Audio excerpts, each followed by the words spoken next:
Hello guys, কেমন আছো সবাই? সবাইকে নতুন একটা ব্লগে নতুন একটা সকালে অনেক অনেক স্বাগত। তো তোমরা কেমন আছো এবং তোমাদের দিনকাল কেমন কাটছে এবং সারাটা দিন কেমন কাটলো অবশ্যই তোমরা আমার সঙ্গে শেয়ার করে নিও। তো রাতের স্বর্ণ মন্দির এটাই হচ্ছে আজকের ব্লগ। তো ব্লগ দেখলেই সত্যি মন ভরবে, আমি এটুকু কথা তোমাদের দিতেই পারি। তো দেখো, রাতের স্বর্ণ মন্দির দেখার জন্য আমরা কিন্তু ওয়েট করে গেছিলাম রাত্রিটা, মানে সন্ধে হওয়ার পর বাড়ি এসেছি। আমরা যদিও বা গেছিলাম 2:30টার দিকে, তো কিন্তু রাত্রিবেলা যেহেতু শীতের রাত্রি তাড়াতাড়ি সন্ধে হয়ে গেছিলো, তো তবুও সন্ধেবেলার স্বর্ণ মন্দিরটা দেখবে বলে মৌলি বলল, তার জন্য অনেকটা টাইম ওয়েট করেছিলাম। তো দেখো, সন্ধে নেমে এসছে, এইবারে পরপর পরপর স্বর্ণ মন্দিরের যে সোনার আভা পরপর ফুটে উঠেছে। দেখো, আমি তার মধ্যে তোমাদেরকে মাছ দেখিয়ে দিয়েছিলাম, তো স্বর্ণ মন্দিরের চারপাশে মাছ, আর তারপরে আমরা খেতে চলে গেছিলাম ভোগের মন্দিরে, মানে নোঙরখানায়। তো নোঙরখানায় যাওয়ার পর ওখানে থালা নিয়ে নিতে হয়েছিল। থালা চামচ বাটি সবই দিয়ে দিচ্ছিলো। আমি সবগুলোই একটু একটু করে তোমাদের ক্লিপের আকারে দেখিয়েছি, তো দেখতে থাকো যে কেমনভাবে খেতে হয় এবং কত মানুষ তৃপ্তি সহকারে খাচ্ছে। তো সোনার মন্দির এবং সোনার মন্দিরের আভা সব মিলিয়ে জায়গাটা তো অপরূপ শোভা, তার উপর আবার কিনা ভোগ। তো ভোগ খাওয়ার একটা আলাদাই মাহাত্ম্য আছে, যদি বা ওখানকার ভোগ হচ্ছে চাপাটি এবং একটা বিউলির ডালের তড়কা, আর হচ্ছে 3 নম্বর একটা আলুর তরকারি। তো সব মিলিয়ে বেশ ভালো ছিল খেতে, তবে আমাদের একটু অন্যরকমই লাগছিল, কারণ আমরা বাঙালি খাবারের সঙ্গে অভ্যস্ত। ওই ধরনের তড়কা জাতীয় খাবার তো আমরা খুব একটা খাই না। তো সবাই মিলে কিন্তু এসছি স্বর্ণ মন্দিরে, ভোগ তো খেতেই হবে। তো সবাই কিন্তু চলে গেছিলাম, সবাই আস্তে আস্তে করে হাঁটছিলাম এবং সবাই গিয়ে পরপর বসে গেছিলো। তো এটা অবশ্যই দেখার মতো ব্যাপার যে সবাই কিন্তু একসঙ্গে মেলবন্ধনভাবে খাওয়া এবং সেই ভোগের আসরে বসে খাওয়া এবং কি সিস্টেমেটিক ওয়েতে খাবার দেওয়া, সব দেখলে মন ভরে যায়। এবং কত কত মানুষ দেখো ভক্তি শ্রদ্ধা সহকারে খাচ্ছে, তো সেটাও দেখলে মন ভরে যায়।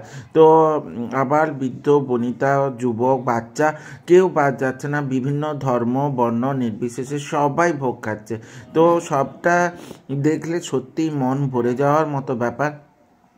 তো তোমরা কে কে পাঞ্জাবের স্বর্ণ মন্দিরে এসছো এবং কে কে তোমরা ভোগ খেয়েছো সেটা অবশ্যই জানিও, আর ভোগ তোমাদের কেমন লেগেছিল সেটাও কিন্তু জানাতে ভুলে যেও না। আমি মনে করি তোমাদেরও খুব ভালো লেগেছিল, আর যদি ভালো নাও লেগে থাকে তাহলে সেটাও কিন্তু আমার সঙ্গে শেয়ার করে দিও, কারণ তোমাদের এই বলাগুলো আমার ক্ষেত্রে বিশাল পরিমাণে কাজ দেয়। তোমাদের এই কমেন্টগুলো আমি শিরোধার্য মনে করে সবসময় মনে করি যে তোমাদের মতো করে ভিডিও দেওয়ার চেষ্টা করি।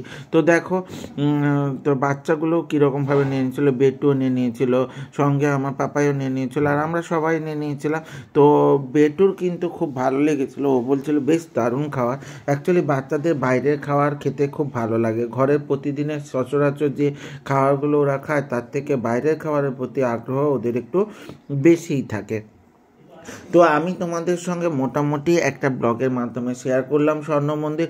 তোমাদের কেমন লাগছে অবশ্যই জানিও, এবং স্বর্ণ মন্দির যারা আসনি পাঞ্জাব এলে স্বর্ণ মন্দির দর্শন করে নেওয়ার চেষ্টা করো। আর অবশ্যই বলবো ফার্স্ট দিনই এসে স্বর্ণ মন্দির দর্শন করে নিও, কারণ এখানে ওয়েদার খুব একটা ভালো নয়। এখানে ওয়েদার কিন্তু প্রতিদিন পরিবর্তনশীল, এবং শীতের সময় তো বেশিরভাগ দিনই রোদ্দুর ওঠে না।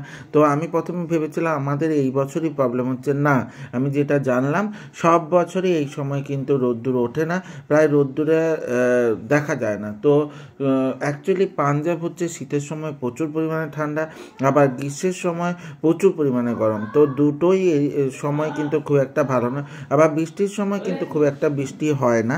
তো তার মধ্যে দেখো গেটটা কত সুন্দরভাবে রিপ্রেজেন্ট করেছে এবং কত সুন্দর আভায় আলোকিত হয়েছে। আর স্বর্ণ মন্দিরের ওপর যখনই রোদ্দুর পড়েছে তাতে দেখো সোনার আভা চারিদিকে ছড়িয়ে পড়েছে এবং তারই আলোতে চারিদিক আলোকিত হয়ে গেছে। তো তোমরা এই ব্লগগুলো পেয়ে কেমন লাগছে অবশ্যই জানিও। যদি ব্লগগুলো ভালো লেগে থাকে তাহলে লাইক কমেন্ট শেয়ার করো। যদি ব্লগটা ভালো লেগে থাকে তার লাইক কমেন্ট শেয়ার করে দিও, আর ইউটিউব থেকে দেখলে অবশ্যই সাবস্ক্রাইব করে দিও এবং সাথে বেল আইকনটা ক্লিক করে দিতে ভুলে যেও না, যাতে আমার ব্লগগুলো তোমাদের সামনে সবার প্রথমে চলে আসে। এইভাবেই আমার সাথে থেকো, সঙ্গে থেকো, জুড়ে থেকো। তো আমি বলবো দেখা হচ্ছে নতুন একটা ব্লগে, নতুন একটা সকালের সঙ্গে।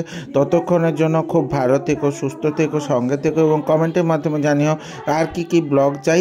তো আর কিছু বলবো না, সঙ্গে থেকো, টাটা।